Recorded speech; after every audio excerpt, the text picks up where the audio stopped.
Tapos ano yung requirements, halimbawa ako, magtatayo ako ng shop? So, actually, wala naman kami talagang requirements na ano, pero yun nga, yung pinaka-rules natin, first order natin na open account is 10,000. 10,000. Pero, eto, strict kami dito kasi 10,000, pero kailangan may tindahan or nagbebenta talaga or So may physical store dapat o kahit di kahit naman? online, pero basta pangbenta. Kasi ang 10,000 kasi madali siyang bunuin kahit isang motor ka lang or kayong tatlo magkatropa kayo, kunyari may account kayo, which is kami, medyo strict kami doon dahil pinoprotektahan namin is yung mga may tindahan. Para din naman to sa inyo kasi kung lahat binigyan namin ng wholesale price, kayo naman po yung mga galit sa amin. Correct. Kasi doon sila kumikita. Yes, doon sila kumikita. So kami naman yung sa amin kayo magagalit, di ba? So ito is protection namin sa inyo. Sa 10K na yun, boss, ano yung package nun? Actually, wala kaming package. Bala gumagawa yung ng package, kayo bahala magbebenta. kung anong item gusto nyo. Ang reason naman behind that kasi, syempre, iba-iba kayong lugar, so it depends. Kunyari, Cavite, sa loob ng Cavite, may mga iba-ibang lugar, not necessarily kung ano yung mabenta dito sa Dasma, mabenta rin dun sa inyo. So, para may freedom kayo mamili kung anong items yung prefer nyo or yung mga kailangan nyo. Kaya wala kaming package. Nagsasuggest din ba kayo, boss? Kung halimbawa, sa mga first time seller, di ba? Ito yung mabilis mabenta or fast moving. Yes naman, nag-suggest naman po kami. Kumbaga, kung pagdating nyo dito, sabihin nyo po sa mga tao ko or bago po kayo, open account po kayo, wala kayong idea, kailangan magpapatulong. So, pwede naman kami magbigay na mag-a-assist sa inyo para mag-suggest na kung ano yung, ito yung mga basic, ganyan. Pero yun nga, not necessarily lahat ng sinabi naming mabenta is dun sa lugar nyo mabenta. Pero ito talagang mabenta sa mga iba. Diba? So, yun. May comparison po. Yes, oo. Pero syempre, ang mabenta naman natin lagi din mga basic parts. Kasi yun yung more on dun sa tindahan namin na to is more on basic parts. So, yung mga lagi-lagi, yung like mga basic like brake pad, brake shoe, mga bearing. Kumbaga makaka-survive na yung isang tindahan dun sa mga items na meron tayo. Bukod sa muffler, ano pa yung available na products na ikaw ngayon? Sa Kao naman, actually, continuous na may dumarating tayo. So, ang first natin is meron tayong mga bearing. So, ang bearing natin, magandang klase kasi talaga yung bearing natin. So, naka-4 na batch na tayo dumarating sa bearing. Talagang hinahanap na siya ngayon kasi yung quality ng bearing natin talaga, talagang mas maganda dun sa karamihan. Kasi ang quality na pinagawa natin is yung A+ na. Saan ba gawa ito siya? Kumbaga, brand natin is Taiwan brand, pero yun nga, yung items, meron tayong ibang China items, meron iba tayong Taiwan items, meron din tayong ibang Thailand items, iba-iba. So, dun sa Kao, sa bearing naman, yung grasa na gamit natin dun is high temp na siya. So, pwede na pang makina. So, next item natin is spark plug. Tapos, meron din tayong pipe. Meron din tayong horn relay with socket. Ilaw, yung tri-LED 6LED, tsaka yung mini driving light. So sa mini driving light natin, ang gamit din naman natin doon yung Philips na LED na yung pinaka-LED niya. Tapos yung tornilyo niya, naka-stainless na siya. Then yun. So meron din tayong seat cover, brake pad pala, tapos yun. Iba pa tayong mga items na parating. Sa brands natin, meron tayong kumbaga, ang natin is yung Kao, Pirano, TTW, tsaka Yuzaka. So ngayon, sa tindahan na to, hindi lang naman yung mga brands na yung meron tayo. So marami din tayong mga ibang brands na partner brands like Moto. Yung isa lang yun, sobrang halos meron naman tayo. No? Moto Cell, Petron, Zik, ito ba? Basta most of lang is halos meron naman tayo.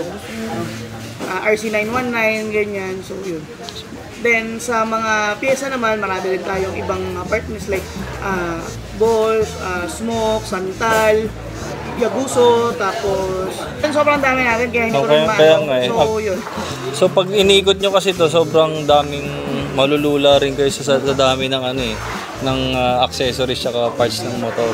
Yung paano nila mako-contact kayo ng mas madali? Via dun sa Facebook page natin na RHM Motorcycle Parts Wholesale Warehouse. So, mag-chat lang po kayo doon. So, lahat ng mga tanong nyo, ay sasagot naman po sa inyo. So, ang open tayo is every Sunday to Friday. So, close tayo every Saturday. So, pag Saturday nag-chat kayo, wala talaga po magre-reply. Wala magre-reply. Pero babalikan po kayo Sunday, pagpasok nila, re-replyan naman po kayo. So nabanggit nyo yung online no kanina. So if ever wala dito sa part ng Dasma or ano ba, nasa outside of Metro Manila, pwede. Yes, pwede po. Doon po kayo mag-chat, sabihin nyo po na ito, sa ganitong lugar ako, ganyan. Then, kumbaga i-entertain naman po kayo nung ating sa taga-reply sa online na ito yung mga process natin, ganyan. So, i-add ko lang din pala no, sa kaninang tanong nyo. So, ano yung requirements? No? Sabi ko, 10,000 yung first order. Tapos, yun nga, kailangan pantinda. Then, succeeding at least 1,000. So, for example, ngayong araw, nag-open account kayo, nag-open kayo of 10,000. So, ay bukas may nakalimutan kayong item. So, minimum at least 1,000 single visit naman siya. So, pag yun, okay na yun. Tapos, papasok dun sa account nyo po as for sale. Then, within 3 months, dapat merong purchase na at least 10,000 para lang namin na, itong client nito active, may tindahan talaga. Kasi maraming iba na, yun nga, sa una lang kasi, kunyari, lima sila mga tropa, tapos bumili ng item. So, para kunyari, open account. Tapos susunod bibili isa-isang peraso, which is yun yung hindi talaga namin inaalaw. Kasi meron tayong separate na price for retail talaga, meron din tayong for wholesale. So, yun. Current pala kaming ongoing na promo, which is pang third year na natin ito siyang ginagawa. So, last 2 years ago, ang grand prize natin is motorcycle. Last year, motorcycle din. Pero this year, iba na po. Ang grand prize natin is trip for 2 to Thailand. One winner ng trip for 2 to Thailand. Tapos, second prize natin, 2 winner ng trip for 2 to Boracay. So, tapos ang third natin, 3 winners of 50,000 worth of items. Ano pa yung sa lahat na nag-a-avail?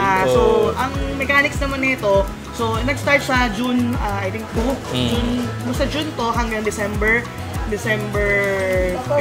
kung hindi ako nagkakamali, December 15.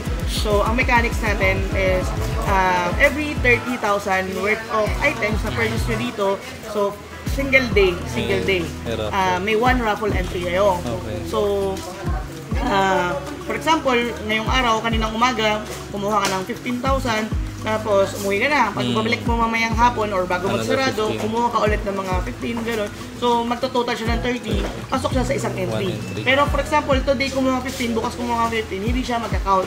Kasi sa system natin, naka-automatic siya na 1 day worth, total worth na 30,000. Yun, may isang entry ka.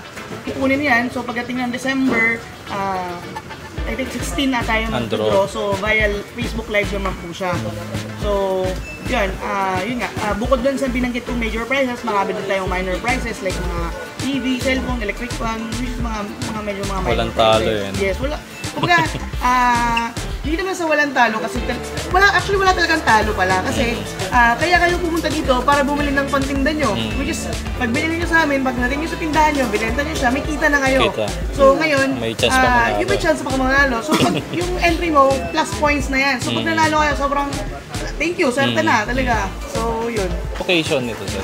Location, 351 Governors Drive, Barangay Sampaloc, Sitio Piela. So, pwede niyong i-waste RHM Motorcycle Parts. Diretso na yun. Yes po. Pero check nyo maigi, wag lang RHM kasi may mga ibang naligaw kasi marami ng ibang RHM, may RHM Restaurant, all. So, RHM Motorcycle Parts and Accessories Warehouse. Yun.